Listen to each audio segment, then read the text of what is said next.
வெட்டி தொடும் வயது இது. ஒரு வெட்டு கத்தி போல் இருக்கும். அதிசயம் என்னவென்றால் அதன் இரு பக்கம் கூறியிருக்கும். கனவுக்கு செயல் கொடுத்தால் அந்த சூரியனில் செடி முளைக்கும். புலன்களை அடக்கி வைத்தால் தினம் புது புது சுகம் கிடைக்கும்.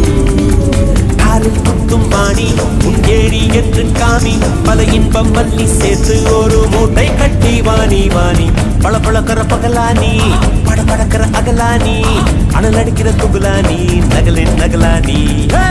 மழை அடிக்கிற முகிலானி, திணற அடிக்கிற திகிலானி, மணமணக்கிற அகிலானி, முள்ளா மலரானி.